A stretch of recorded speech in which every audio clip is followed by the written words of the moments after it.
Hello, hello. Welcome, everybody. It is episode 62 of the Collectin and Connectin podcast. I am KingBrett, one of the hosts today. We also have one of our all-time favorites, BananaMac. What's up, everyone? Dude, what are you wearing there? Look at that shirt. What? Are we rocking matching C&C gear? Buddies, look at that. Look at that. We're looking fire. I know. This, just like season 4, this episode is about to be fire. You know it. For those of you that don't know this guy, our special guest today, I'm very excited about, all the way from Australia. I don't even know what time it is where he is right now, but JustGlyding, welcome, man. How are you? Yeah, I'm good. It is quite early down here. Sadly, I'm still stuck with Series 2 Cool Cats here, so I'm a little bit behind the times on the Series 4 Inspire shirt. But I got my Cool Cats merch on this morning. But dude, Cool Cats pretty early in the morning here in Australia. So don't downplay. That's an awesome hoodie you got on there too. Cool Cats are respected. I do like my hoodie. Yeah. Which do you like better, your hoodie or the Orlando Magic? I gotta say, there's nothing that comes before my Orlando Magic, but I wore my Orlando Magic hoodie yesterday, so it was good to put the Cool Cats on today. Good to switch it up. I'm excited because you're one of the first Orlando Magic guest fans that we've had on, so we've needed some representation, especially because when I was a young kid, they were one of kind of growing up. They were one of my favorite kind of teams. Just kind of watching games like. As a kid, I had a lot of favorites. I didn't really have die-hard syndrome yet. I waited till I got a little older. But it was always fun watching them, watching some of the players and growing up. It was kind of one of a family team that they watched too. Was it because of Shaq for you? I know you followed him to the bathroom, and I'm just not going to let it go. I'm not going to lie. I don't know. There's a lot of stuff that happens in my head, and I just react. But Shaq followed me to the bathroom, just to be clear. He touched me first before I touched him non-sexually. But yeah, I remember watching him. Yeah, it was pretty good. Real good. Okay, that's an interesting story. I obviously missed the original story. So look, we haven't had much. There hasn't been a reason to have Orlando people on here for a while. We haven't been very good for the last few years, but we're on the come up. Well, that's right. You are for sure, man. So wait, let's start with the kind of original, origin story. Have you always been a Magic fan? Yes, I have. Yeah. So as a 10-year-old kid, I decided this is brilliant investment strategy was to collect basketball cards as a 10-year-old kid. Super smart. I was going to make a fortune out of buying these cards and keeping them for the rest of my life. And the very first pack of cards that I opened in 1990, opened up the first packet, and the card on the top was Nick Anderson rookie card. And I was like, wow, this Orlando uniform looks cool. And I shuffled through the deck, looked at the rest of the cards, and I just kept coming back to Nick Anderson. And how else do you decide what your favorite team is when you're 10 years old other than who looks coolest? So he looked coolest to me, and so I was on the Orlando Magic team, and we drafted Shaq a few years later, and several years before you followed him into the bathroom, but away we went in the early 90s. So, being a Magic fan pretty much since day one. The team started in 89, and I was on board from early 1990. Dude, that is awesome. And especially those early years, too, and then getting Shaq, that was like that was like today age getting like Wemby, right? For last year's draft, right? Yeah, I kind of, my sort of online brag, I'm possibly one of the very few Australian Orlando Magic fans who are a fan of the team before Shaquille O'Neal. Dude, that's got to get you some bragging rights, right? I mean, once we got Shaq and Penny, then, Orlando was an incredibly popular team. It was, the Chicago Bulls, the Magic. They were the team. Charlotte Hornets. Everybody wanted the teal. They were the teams of the 90s down here. Yeah. So you were not a bandwagoner. No bandwagoning around here. Mm-mm. So you obviously you grew up in Australia, right? Yeah. No, born here. I've lived here. I grew up here. So, basketball. It it wasn't a massive sport in the 90s. It's gotten much bigger now. Well, that's what I was going to and, ask. Like, as a kid, did y'all play a lot of basketball, or was there a lot on that y'all watched, or what? Because it's not So the main sport there, right? No, it's not the main sport. So I probably grew up playing soccer when I was younger, Yeah. but yeah, sort of basketball in high school. And I'm not a tall guy by any means, but reasonably quick. So yeah. Oh, So I'm not tall or quick, so you lost me yeah. at that. But I'm a presence. I can take a charge like nobody's business. You're there. I was like a mini Russell Westbrook down here. So all energy, no jump shot. Just playing hard D and bowling people over and using a little bit of athleticism. So Yeah. that was kind of me in the 90s. So played basketball a lot, and obviously followed it through. Well, it was pretty challenging to follow the NBA in Australia before the internet existed. So that was always fun. Yeah, I bet you could, like, did you have to like go to friends' places or Connectin? Like, how'd you even do it? Like, you Yeah. had to So be resourceful or sneak into the bar? we literally I would be reading the newspaper for like a little tiny script that would tell you the scores from like Yeah. yesterday. And there was a basketball newspaper that came out once a week down here, which had all the big stories of the week. So sometimes I wouldn't even know. I'd get the newspaper at the end of the week and be like, oh, Orlando won 3 games this week, or they lost 3 games this week. Right. And there was one TV show that showed NBA scores, and you had to wait up till like 10:30 at night to see the scores. And so I'd always try to stay up. My parents would be trying to hustle me into bed. So just trying to, and you would get like one little snippet of a highlight, in which luckily Orlando was a good team in the 90s. So often, you might see Shaq dunking on somebody. You got to see them. And just an update for today's scores and stuff. But yeah, it was not easy to follow the NBA in the 90s before the internet. Yeah, it does not sound like it. What was like time zone like for you? Like if so, a game here is 7 or 8. Yeah. Games here, they happen around lunchtime, so it actually works out pretty well. So for years I would just sort of take my lunch break and watch the second half of a Magic game, which worked out pretty well. But That's so awesome. back in when we made the NBA Finals in the 90s, we beat Indiana in the Eastern Conference Finals, and so that game happened around lunchtime, and I was waiting all day to find out who won the game. I had no idea who won the game, and I waited up until like 11 o'clock that night to watch a sports show that had the score. And here I am as a 17-year-old Magic fan jumping around my lounge room at 10 o'clock at night to find out that Orlando had won Game 7 like 11 hours ago. It was right. So that was, challenge It's before the crazy. But that's got to be exciting too. I bet people are like, "What's wrong?" They're like, "Why is he freaking out?" And you're like, "Orlando won." They're like, "What?" Yeah, I was trying not about? to wake my family up at that point. I think they'd all gone to bed. So you're silently there. I was fist pumping in silence around the lounge room. Yeah. Man, we won't talk about what happened in the finals, though. Yeah. I mean, that doesn't matter.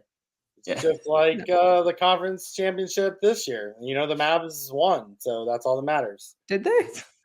We won ours. Yeah. Raptors didn't make it. Yeah. Yeah. Sorry, guys. Yeah. Oh, it's okay. Maybe next year. It could. Maybe Orlando's in the finals next year. You never know. Young cores. We're on the come up. It'd be good to at least win a playoff series next season if we can. So, do you have a current favorite player right now on Orlando? Good question. Probably Franz Wagner. So I've been enjoying watching him in the Olympics as well. Getting up early to watch Germany. Didn't play well in the semifinals in the medal rounds, but he's probably my favorite at the moment. I just obviously his 3-point shots dropped off a little bit the last season, but I just enjoy the way that he can pretty much get to the basket through traffic, against, no matter what the defense sort of throws at him. He's got an amazing sort of Euro step, plays hard on defense, and he's probably my number one guy on the Magic right now, but obviously a fan of all the guys. So dude, I love that you said that, because one of my favorite things, and I feel like basketball as of late has lost it. I feel like the NBA has become a 3-point league, right? Yeah. But yeah. I love that's why I hate the criticism of France. Yeah. Yeah, and that's what it's I was like if going you to can't say. shoot a three, you're a hopeless player. And it's like, no, Right. there's a little bit more to the game, I think. But to see someone like Franz drive to the basket, get in the paint, and then Yeah. put it up and get points. Like I love seeing people taking it to the rim, like running through defenders. Because at the end of the day, that's what opens up the 3-point shot. Yeah. So, I think the people that do that are definitely have the opportunity to kind of shine a little bit, especially in this league where so many people is just pass, 3-point shot, run it back. Seeing guys play hard defense too. Yeah. Just want to point that one out. Well, Toronto, Orlando, they've got that defensive culture, and with Jalen Suggs and Jonathan Isaac, so they've kind of built that defensive culture around those guys. And Franz, he plays hard on defense. He's not sort of going to make an all defensive team or anything. And even Paolo, he wasn't known for his defense in college, but now he plays hard, and that's all you can really hope for, guys, if he puts the effort in. Sure. Yeah. So that's the other. A lot of people kind of maybe don't enjoy watching Orlando because they don't score 140 points like Indiana or something. But there's two sides to the game. I love a good defensive slugfest. So For sure. I'll love. There was a game where Orlando played last season against Charlotte, and there was this complete carnage. Like I think there was a quarter where Charlotte only scored like 8 points, and they had more turnovers than points in the quarter. We were just absolutely demoralizing them, and it was so fun to watch as Magic. I'm sure Charlotte enjoyed it, but I don't mind some good hard defense. So never can complain about it, dude. And I'll tell you, on TopShot, some of my favorite moments are the blocks, the steals, some of the defensive transition stuff that happens that creates that awesome slam dunk on the opposite side wouldn't have happened without that steal, right? Yeah. Or that taking that charge or whatever the case may be, stealing the ball. And those are some of the coolest moments I think that are on the platform that are kind of underrated for some reason. Because I guess people love seeing baskets and seeing the scores, right? No, definitely. People watch their moments. Sorry? Do you guys watch your moments? Is a good question. I watch all my Orlando moments. There's a lot of other moments that I might buy, and I'm always like, yeah, I'll get around to watching these one day. But I just kind of stack them up, and I try to stop because they do such a good job on it. I think they've gotten so much better over time. If you watch a Series 4 or a Series 5 moment and go back to compare it to like a Series 1 or a Series 2, they're so good. The transitions are phenomenal. Yeah, the cuts, the music, the footage, everything is just got so much that's better. like a common moment in Series 5, which it's the actual play is probably a better quality play that might have been like a legendary or rare in Series 1. So they do a good job of finding the good highlights and the moments that kind of matter. Good point. So full credit for that for sure. Dude, so in Australia, in your area right now, are you surrounded by Magic fans now? Like do y'all have a presence in your area, or is it you're surrounded by Bulls fans still and you're the only Magic fan, or what? How's that work out there? I did see a kid the other day wearing a Dwight Howard jersey. I did, but it's very rare. No, there's no Orlando fans around here. It's still like Chicago is still a big thing, but obviously Lakers, Celtics, Bulls. Even the Spurs are on the come up, which is frustrating to see. They haven't done anything yet. It's like, come on, guys. All they did was draft well or play bad enough to get a good draft pick. Fell into their lap. Right. Right. Yeah. But it's very rare that I see anybody around who's an Orlando fan. So that was like my trip to the States. When I went to Orlando, the most amazing thing was just like it was just amazing to just walk around and see Orlando gear and Orlando logos on stuff, because it's just like it's everywhere. The only way I ever see that is like in my own house. Like it's in I ever see Orlando stuff. So your house is like a mini Orlando, right? It's a shrine. Yeah. So I want to come back to that because I think that's a pretty exciting thing and a pretty special story. But I also like doing a little bit of research. Tell me about like you're not just a fan. You've actually created a social media kind of platform, podcast. Like you're doing some really cool things for, Magic fans. Tell me a little bit about that. Like how'd you start it and kind of Yeah. what you're doing with it. So yeah, I just have this kind of historical kind of mindset with all sort of stuff, not just basketball. But so and when I collected basketball cards as a kid, I used to read all the backs and look at all the stats, and Yeah. I used to have back in the '90s, I had this little spreadsheet where I was trying to figure out who was like the all-time leading scorer for Orlando. Again, this was before the internet, so you kind of didn't have this information at your fingertips, and so I used to kind of tally it, and so Yeah. over the years, I kind of was big on the history of Orlando Magic, Sure. and I kind of I was always trying to collect one basketball card of every player who ever played for the Magic, and for a Yeah. long time, I pretty much was able to. But there was guys who played like one game and they never made a card, But Right. Sure. I do think I have at least one card of every player who they ever made a card for. That is awesome in That's its own sweet. right. As Yeah. someone who like collected physical cards when I was younger too, and have even bought packs even recently, like it was like if you had your team, like that was the coolest thing ever. If you had every card of your team for even 1 year, much less of all time. So that's pretty epic. There was some that were pretty hard to find, but I've managed to kind of source them over the years. But yeah, and so I guess from chasing those cards, and I was like, all of these players were good enough to make the NBA.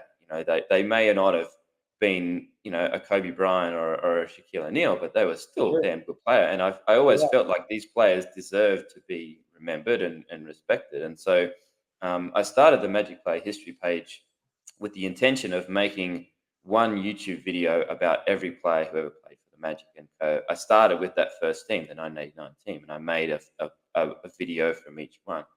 And Dude, worked that's through. awesome. Yeah, yeah, no, it's That's a cool idea though, as a fan, because it shows your true fandom too. Like that's awesome. yeah. I enjoyed doing it, but a lot of work, and Sure. I needed to get the stories right because it started to get a little bit of attention for some of these players.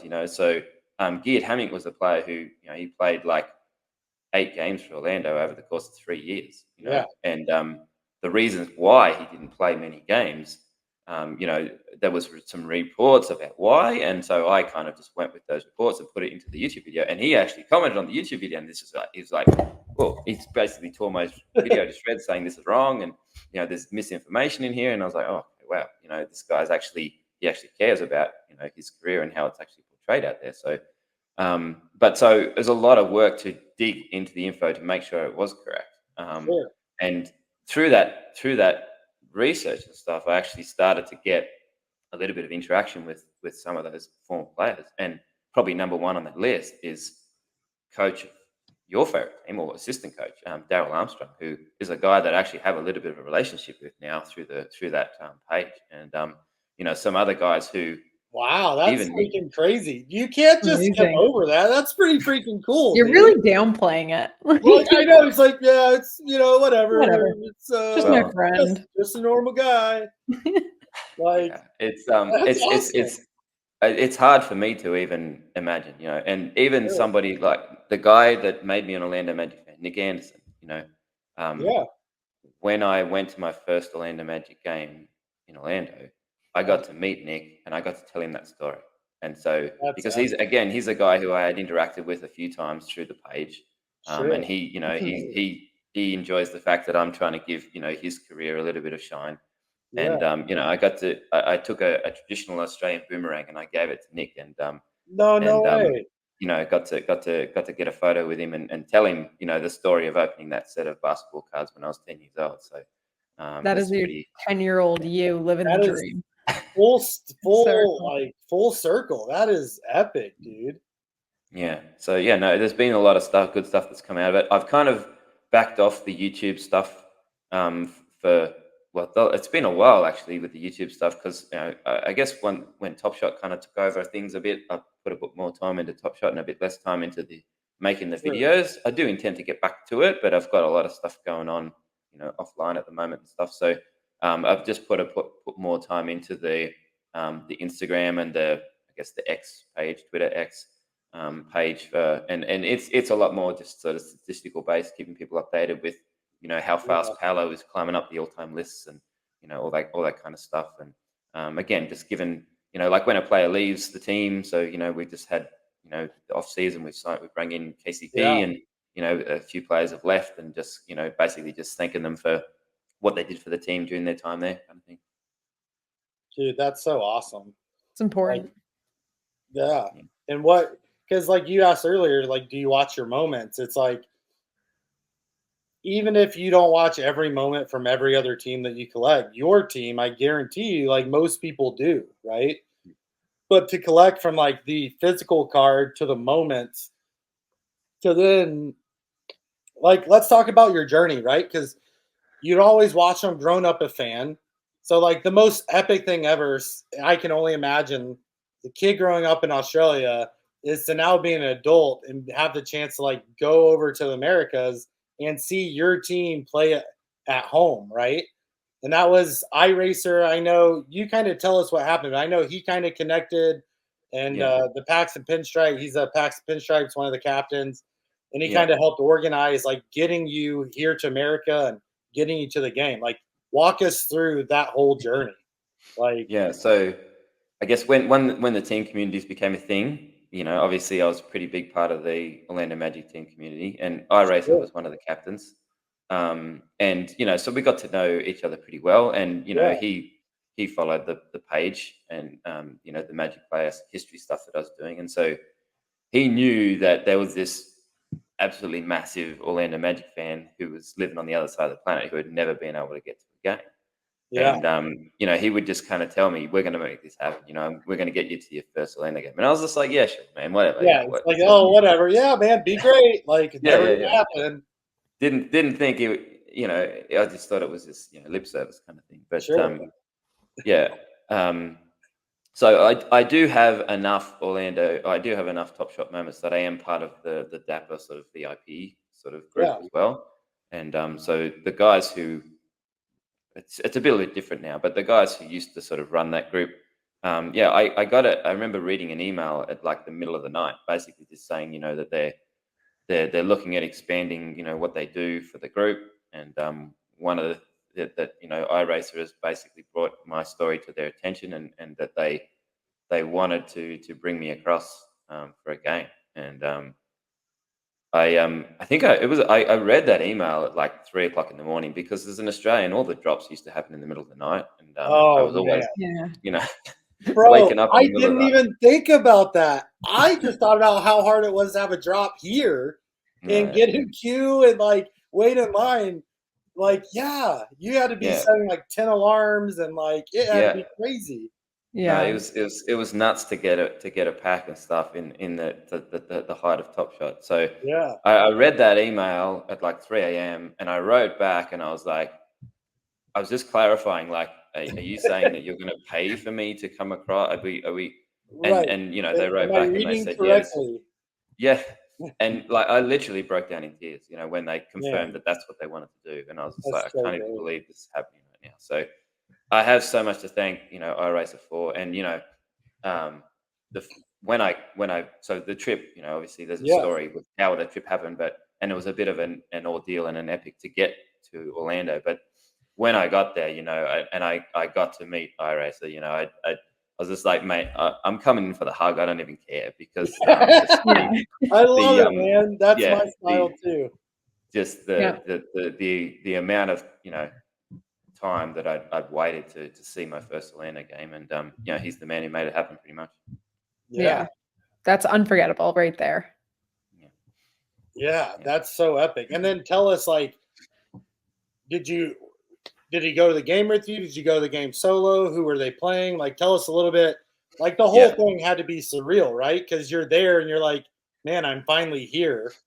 And you're around everyone else who loves the same team you love, finally, right? No, that's great. Yeah. So originally they talked about bringing me over for one game, and they said they gave me a few options for which game I could pick, and I selected Orlando versus Dallas because I had those conversations with Darryl Armstrong, and I was like, I want to meet Darryl Armstrong at the game and get a photo with him, and he was open to that idea. So I was like, right, I'm going to go to this Dallas game, and then there was another game 2 days later, Orlando versus Phoenix, and again, iRacer went to those guys, and he's like, look, Jay's coming all the way from Australia. He's going to spend more time on the plane than he will in Orlando. Put him up in the hotel so we can see 2 games. That's what we like to hear. Yeah. Like, okay. So he's throwing his weight around in there, and they're like, okay, yeah, that's a good idea. Yeah. Unfortunately, with the trip, it coincided with Hurricane Nicole in Florida. So as I flew to the States, I think I think it was just after I landed in. I knew there was a hurricane and there was some issues, and the game might be postponed or whatever. But I was like, I'm going anyway. And I got to LA, and the game, the time was brought forward, and all flights from LA to Orlando had been cancelled because of the hurricane. And so I was like, it was an absolute gut punch to be stuck in LA, my flight to Orlando being cancelled, and knowing that I was going to miss this Orlando game because they bring it forward to try to get the game done, the Dallas game done before the hurricane. So I had to flew to Miami with no plan for how to get to Orlando. And I'm talking with the right state. Yeah, I was in the right state. So I was in the Miami airport watching that Dallas versus Orlando game. By the way, Orlando has never lost a game while I've been in Florida because we beat the Mavs. So sorry about that, Brett. I knew you were going to bring it up. I remember that game specifically. So, but I heard you were coming. I called Luka. I called some people. I said, hey, let's make it happen for the guy. Give us a solid. Yeah. So I had no idea how, traveling solo, other side of the world, had no idea how I was going to get from Miami to Orlando. And, I'm conversing with the Dapper guys, and they're trying to get me there, and they're trying to sort everything out for me. And eventually I got on a bus at like 10 o'clock at night, which drove to Orlando in the middle of this damn hurricane. And the bus is literally like swaying side to side on the highway as we're driving. It's the sketchiest bus trip I've ever been on. I was trying to get some sleep, and every time the bus driver hit the brakes, I would just wake up in the middle of and it's just anyway. I got to Orlando at like 5 a.m. and it's absolutely hammering down with rain, and got to my hotel, and I spent my first day in Orlando sleeping because I was so exhausted from the trip. I'm sure between the flights and the buses and the stress of like figuring everything out on the fly solo is so stressful. So I didn't get to that Dallas game, but I did get to. So my first Orlando game was Phoenix versus Orlando the next day, which was very lucky that iRacer pushed for 2 games. So for sure. I got to see that one. Another dominant Magic victory over the Suns. So that was great. And again, so with the game. So iRacer, he's obviously a big time Magic fan as well, and so they had some good. So it was actually he gave up one of his sort of season tickets to me so that we had floor seats for this game, my first ever Orlando Magic game, and it's a TopShot organized for us to go in before the game. Yeah. And so the guy who does the sideline reporting for the Magic, his name's Dante Marcatelli. And again, he's a guy that I've conversed with through my Magic Play history page. Sure. And so he knew I was coming all the way from Australia. And so he's like, look, I'm gonna come and greet you guys when you come in. And so he came to greet me and iRacer. And I mean, iRacer had never sort of had this opportunity before either. So this was something new for him that he got because of my association with me. And Dante took us around to meet, Nick Anderson and Jeff Turner, who's he's the color commentator for the Magic. Bo Outlaw, who's a Magic legend as well. I took basketball cards of these guys over there. They signed them for me. They signed my jacket. They took selfies with me. And this was the very first game that Vince Carter had done for Bally Sports broadcast as well. So I had no idea Vince Carter was going to be there. So I hadn't brought a Vince Carter card for him to sign, but he signed my jacket. So I got a Hall of Famer, signed my jacket, got to talk to Vince Carter for a minute. It was just Wow. absolutely mind blowing, Unreal. to get to do all of this stuff before the game. So yeah, I was like literally a kid in the candy store. So iRacer is like filming some stuff for my video log, which is up on the Magic Play History YouTube, and you can just see me with this stupid grin on my face because I was just like couldn't believe that I was meeting these people. So I have a stupid grin on my face just listening to Okay. your story about you meeting people. Like yeah, dude. Like that's epic. Legit VIP. Yeah, no, Yeah. it was, and no, I couldn't, thank iRacer and TopShot enough for making it happen. It's just an amazing experience, and I did actually, so I didn't get to meet Daryl on at that game, but I went back to the States February this year. This time self-funded, so Dapper didn't send me again. But and I watched the game in Dallas, and I went to Dallas to get that selfie with Daryl, and we made it happen. So I didn't get to see him first time around, but we got there in the end. So. But yeah, meant to happen. Yeah. This is where you got 2 trips out of it. Yeah, had to go back a second time. Had to meet Daryl. So Get an excuse. Perfect. Yeah. And I've also learned anytime Dallas is playing Orlando, please do not come to America. Because you guys won that game. That's the only shot that we have a chance to win. If you're here, you guys did get the win, and that Dallas game. I think we'd beaten Phoenix the night before in Orlando, and then they came to Dallas, and I was like, oh my god, we're going to get steamrolled because it's on a back-to-back. But we put up a good fight. I think Anthony Black had like 5 3-pointers or something against you guys, and Franz had a heave at the buzzer, which would have won it, but Dallas held on for the win. So it was a good game. Driving to the basket. A really good game. Yeah. There was no time.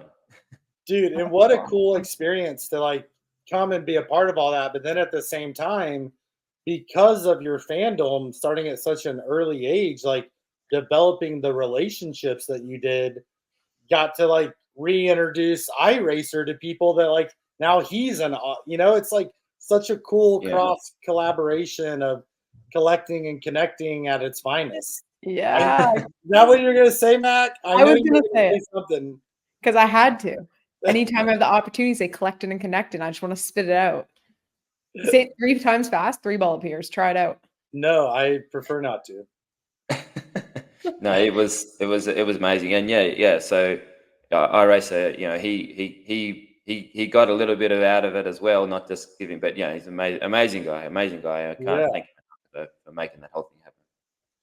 Dude, that is so cool. Like, and the fact that you were able to come back and like it's like the whole thing was like fulfilled. You got to see him, you got to come back, you got the autographs, the cards, like the whole situation. Yeah.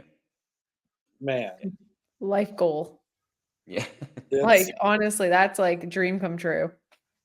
Definitely. Yeah. It's just, and the fact that you had to go through so much to even get there, right? There's literally like a hurricane coming in, canceled flights, like taking bus trips. Oh, there was other stuff as well. So I don't want to get into the whole stuff, but we were loaded onto a plane, and one of the reasons, so we were loaded onto a plane, and the plane there was a plane that got they had to unload the plane because there was a guy on the plane who was like too intoxicated. And so there was a delay because of this, and my suitcase didn't arrive with me and stuff. It was the whole trip was an absolute mess. But that one night in Orlando was just literally magic. So. And in case you're listening and you're not watching, he leans back to a beautiful magic. Is that a poster, a pinup? It's like it looks like the floor. Right? It's actually a magic towel, which looks like it's made of the parquet floor. Yeah, it looks awesome. That's perfect way to sum that up. Is the whole experience.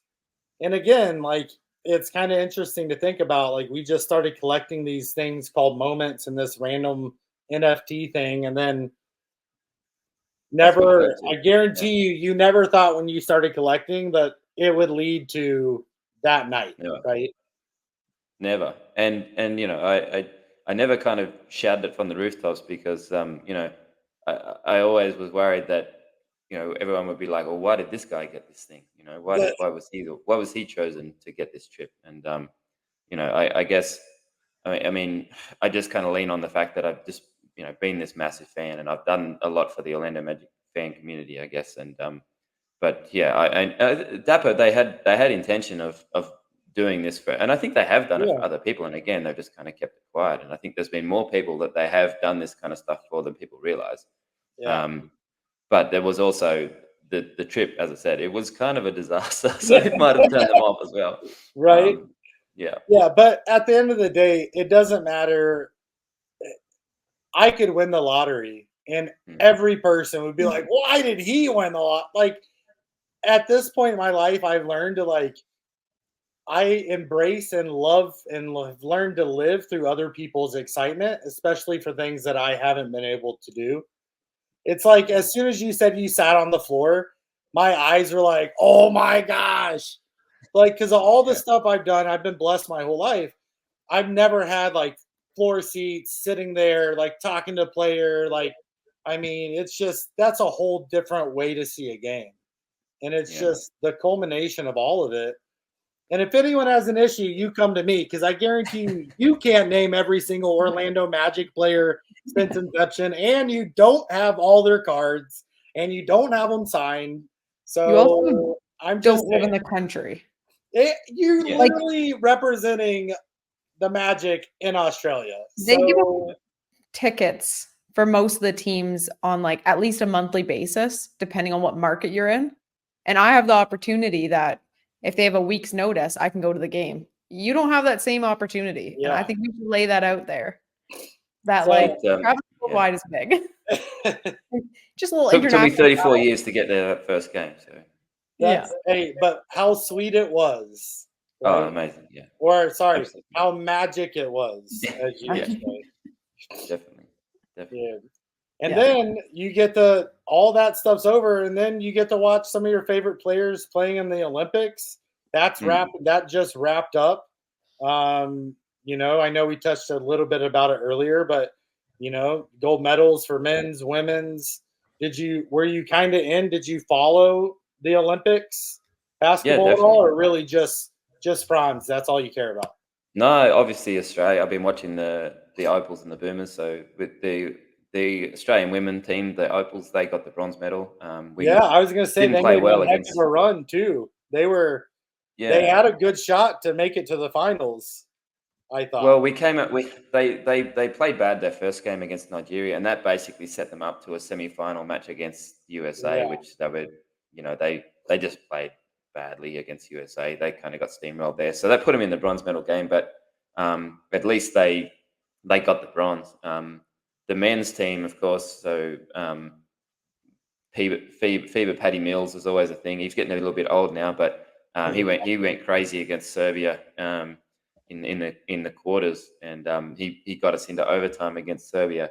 And you know, I think that game was at 3 a.m. Australian time, so I was up watching that one. And I thought we were going to win it. You know, they were up by 20 in the first half, and then they just kind of lost that lead. And you know, Serbia kind of came back with Jokic, and Paddy sent us to overtime, and sadly we just couldn't quite hold on there, and that sort of knocked them out. But you know, they gave Serbia as good a run as anybody apart from the States team. So you know, and Serbia got the bronze medal, so it was a good showing from the Boomers there. But it's kind of a different.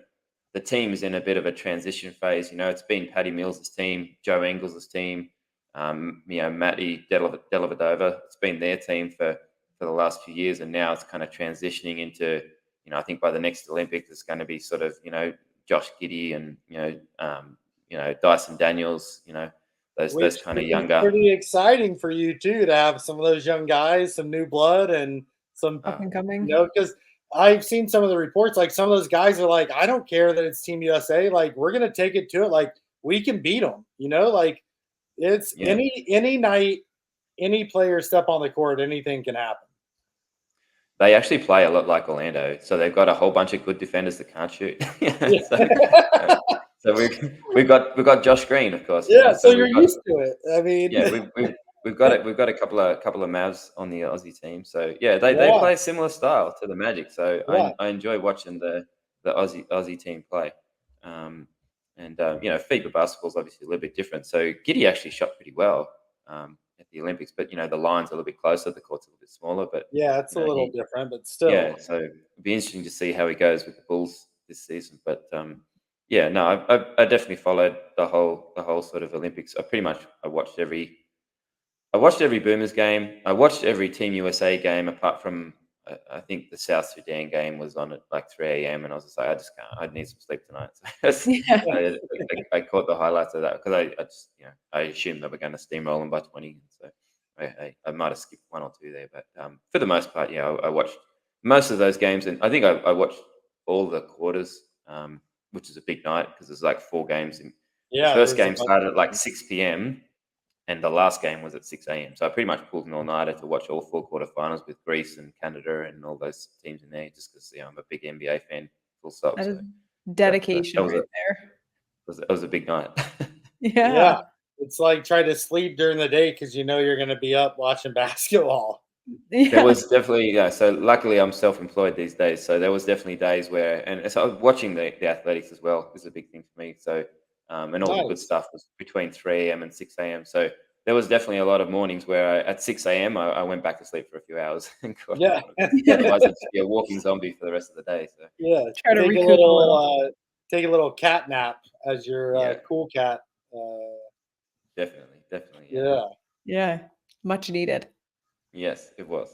Yeah. So coming back, let's come back to TopShot, and then we'll kind of wrap up because this has been an epic segment, journey, just conversation. Tell me about what's going on right now with TopShot. Are you collecting anything? Do you have a favorite set right now? Are you getting into the run it back? Are you just kind of prepping for next season and strategy? What's going on in your world for TopShot? Well, surely you're aware of who the Master Challenge Award is for this Run It Back Origin set. Why don't you tell us, for those of us that aren't aware or wondering why I brought this up? Yeah, so if you're looking at the 4 greatest players in Orlando Magic history, we've got the man that you followed into the bathroom, Shaquille O'Neal. Yes, obviously. His top shot debut. Yep. His top shot debut was Miami moment. We've got Dwight Howard. His top shot debut was a Lakers moment. Yeah. We've got Tracy McGrady. Top shot debut was a Houston moment. So the 4th of those 4 greatest Orlando Magic players, the Mount Rushmore of Orlando Magic players, if you will, is of course Anthony Penny Hardaway, and currently doesn't have a top shot moment. So, and his top shot debut, thankfully, is actually going to be an Orlando Magic moment. So it is the Master Challenge Award for the Run It Back Origins set. And one way or another, whether I go through the set or grab it later on, there's one way or another that's going to be in my collection for sure. So, Penny Hardaway was obviously he was probably my favorite player in the early 90s. Darryl Armstrong obviously was up there as well, but Penny. I was a point guard myself, so I was always a fan of the point guards. And you probably weren't born yet, but I remember watching him. Like, he was so amazing. Like, he was one of my favorite players to watch. He was just awesome. One of those. Where it didn't matter if he was crossing over, doing a fadeaway. Like, it was just, he was a fun player to watch. So he was like a 6'7" point guard. So massive. Ahead of his time in terms of big guards those days. Yeah. So, 100%. Just very, very hard to stop. And when you pair him with Shaquille O'Neal, I mean, that 1-2 punch was impossible. And we loaded the team with good shooters around him, with Dennis Scott, Nick Anderson, and Horace Grant, he was a stretch four before stretch fours were a thing, so he was very good with the long 2, and if they had analytics back in the day, I think he would have stretched his jumper out to the 3-point line as well. So it was a very, very good team, that 90s Magic team. And so, I'm definitely excited by that. already picked up the Mike Miller rookie moment for his first Orlando moment, which is one of the ones you need to sort of work towards the Penny Hardaway. Yeah. And so I'm definitely excited by that Penny moment, and I'm a collector, so Mac and I were talking about burning moments. I don't really burn moments much. I collect and I lock and I keep them, and I like to. I'm pretty sure I have more Orlando Magic moments than anyone else on the planet. So I just like to collect, and That's awesome. This set has got a lot of other players who, it's their TopShot debut. You've got a Dan Marley, you've got a Rod Strickland in there, you've got other guys who, and so I'll definitely be adding them to my collection as well. So I always like, again, I'm like an Orlando Magic historian, which is a weird thing to be when you live on the other side of the planet, but and I'm big on the history of the game. So run it back sets are always exciting for me. So I know they're not always everyone's cup of tea, but for me, I love it. Yeah. They're what matters. Everyone's different with what they want to collect. I don't love the run it backs, but I didn't watch a lot of those players alive. And I think that totally plays a part. Yeah. You'll be keen for when they do run it back in 2040, you'll be on it. 100%. Grady Dick will be out there and I'll be buying all of them, stacking them up, guys. I was really hoping we go one episode without saying Grady Dick, but maybe next time. It's okay. It's like Grady Dick is to you as Queso is to me, as Orlando Magic is to him. That is a great comparison. I feel like we need a GIF now of him holding Queso, and I'll start sending it to you. Oh my gosh. Oh man. I knew. So as soon as I knew you were coming on this, and I knew that moment was going to be when they released it, I was like, bro, he has to be so pumped. Because as a collector myself, I have a very hard time burning anything. People will tell you I'm pro lower mint counts. I'm pro less moments, but I'm pro other people doing it, not me. Yeah, that's me. So I'm the same way. It's hard. It's just hard for me. I encourage the burning. But I'm just going to enjoy the flames, the warmth of the flames. I'm not going to throw my moments in there. I'm just going to stand back and watch the burn. That's right. So I was anti-burn 6 months ago, maybe longer, but a year to 6 months ago, I was anti on the burn train. And then I wanted to do a giveaway that involved burning, and something changed in my mind. I can't tell you, but if I participate in other people's burns, I buy a new moment off the marketplace. So I always have one in my collection. I'm not burning anything if I can't replace it. See, and again, one of the quandaries of TopShot is there's a billion different ways to collect and connect. See, wow, you're good.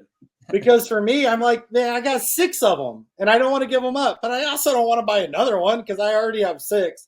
So I get stuck in the loop of I'll just let them burn. So here's a question for you. Speaking of burns, we got one coming out today when this episode drops. We do. There's going to be a new C&C burn challenge going on, led by Miss BananaMac. Banana burns, we're going to be getting it going. And the trade tickets that we get from burning, we use for packs. So we'll give those away as well to keep that kind of going. So you guys can win down the road. More packs, more moments. But so today we're going to drop a burn. So are you going to participate, King? You know what? I will commit. It's even hard for me to say it. I will burn something. I will burn a moment to I'm holding to it. Diamond's going to be dropping the tracker, so everyone's going to be able to see that King is burning it. I'm gonna burn something, and it's not going to be an Orlando Magic moment out of respect for you. It might be a Toronto moment. Yeah, Grady Dick. I'll cry. You know what? I had to burn one of those last time, and it put me in physical pain.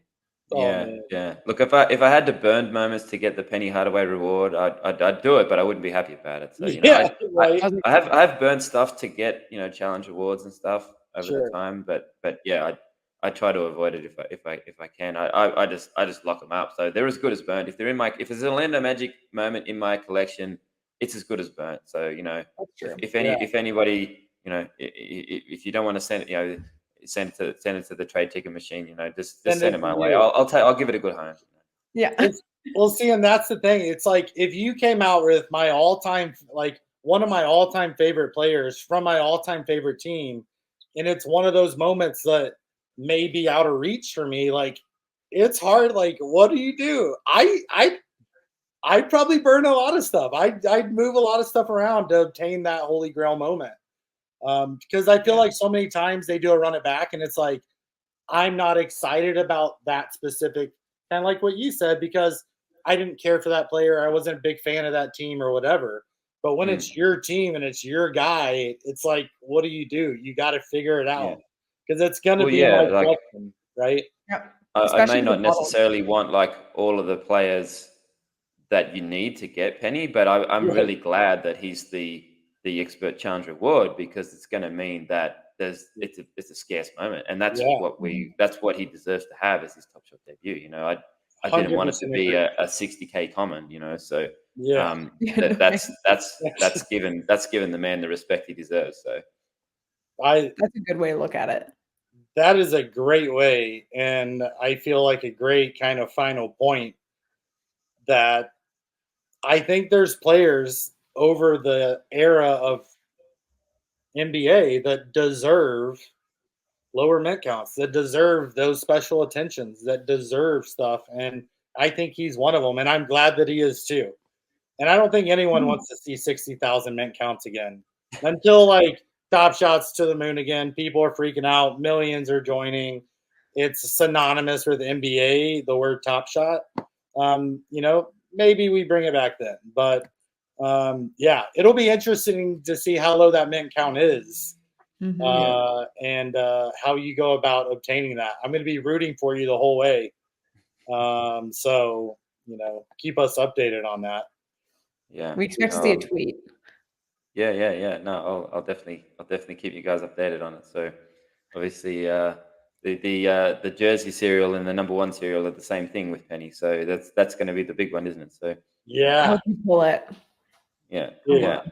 you I, need I'm it it. would yet to, I'm be yet to actually so pull a epic. jersey cereal. So 3+ years of opening more packs than I could count. And I'm yet to actually pull a jersey cereal or a number one. So maybe he'll be the first. We'll see. See, Dude, it's it, gonna happen. it couldn't go to a more deserving guy. Like, I have to say, you're such a good dude. I love the story, man. Representing the Magic well. Before we wrap up, is there anything you want to say, Top Shot people out there, future Magic fans? Um, Yeah. Go for it. Get on the bandwagon because we're making some noise here. So Magic fans. So look, it's a fun team to watch. You know, we got Paolo, we got Franz. You know, Jalen Suggs in there. We just signed KCP. So I think the Magic going to be a fun team, exciting team. So yeah, get on the bandwagon, watch some Magic games this season. So I think we're gonna create some havoc. Yeah, look again. I just got a shouts to iRacer. Thanks to TopShot for getting me into my first Orlando Magic game, and yeah, no, thanks for you guys for helping to grow the TopShot community. It's awesome to talk to people who love the game and love TopShot and who's still out there sort of collecting and connecting. So thank you very much for having me on. Dude, absolutely. And that was well said, perfectly put. Man, now we just got to get you to like a summer league or something like that where I can go and then now we can connect in person. Uh, That's got to be the next that would thing. be Summer league. epic for sure. What about you, Banana Mac? You want to give a shout out, wrap it up? Got anything Shout out, for the world to know? shout out to all my peeps who are gonna burn with us. Let's put it on fire. Shout out to King for the matching shirt today. Ooh, Unplanned, but we were unplanned. rocking it. Yep. Shout out JustGlyding for the Cool Cats merch. I love to see it. So nice talking to both of you and awesome to hear your story. I love hearing anything positive in Top Shot. So Yeah. honestly, we're all about good vibes in C&C. So we're all happy to hear that you got such an amazing experience. Yeah. Man, just pumped that you were able to join us. We know time zone is always a different thing, whether it's drops, watching games, or even joining us for this podcast, man. You represent the Magic in the right way. And if there's anything that we as a community can ever do to help you out, let us know. check out what he's doing. Check out his socials. Check out, the video, YouTube. Check some stuff out, man. So Magic Play history on X, yeah, I was gonna Instagram. ask if someone wants to you'll find us with Magic Play history. It's I take a bit of time off in the off season because it is a bit of a grind sometimes keeping everybody up to date with the stats after every game and stuff in the in season. But we're starting to ramp things back up. I got a few things in the pipeline for the upcoming season. So keep an eye out for Magic Play history on socials for sure. Dude, check it out. Check Collectin and Connectin. Hit the smash, subscribe, comment what you liked about the episode. We appreciate all of you. Hope you all go out there and have a kick butt day. Peace, love, and queso. See y'all later. If you want to keep collecting and connecting with us, tune in every Tuesday for a new episode. And in the meantime, thank you for watching. Maybe check our merch store and keep collecting, connecting with us.